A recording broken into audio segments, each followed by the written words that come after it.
絶対寝てないだろう。早く寝なさい。早すぎだろう。寝不足になるからもっと寝なさい。早起きだな。朝練でもすんのか？健康的だな。寝すぎだろお前。学校遅刻してるぞ。体調悪いのか？あんまり無理すんなよ。結構寝たね。お腹空いてない？大丈夫？あと宿題結構残ってたからちゃんとやっときな。どんだけ寝てんだよお前。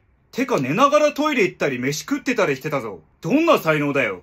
お前が寝てる間に警察とか記者とかいろんな人来たから困ってんだよこっち。ほら、テレビ見てみ？寝言少年アキラ。夢の中で片思いの美咲ちゃんとキス。1億回再生突破。お前寝てるだけで超有名人になってるぞ。ついに映画が決まったぞ。主演アキラ。すごすぎるな、お前。今、監督さんとか、カメラマンさんとか、プロデューサーさんとか、いろんな人いて、この後すぐ撮影入るから、すぐ寝なさい。Amarararak simmingin ka mga ningin bu. Chopa lagi dikit mingi nakalama.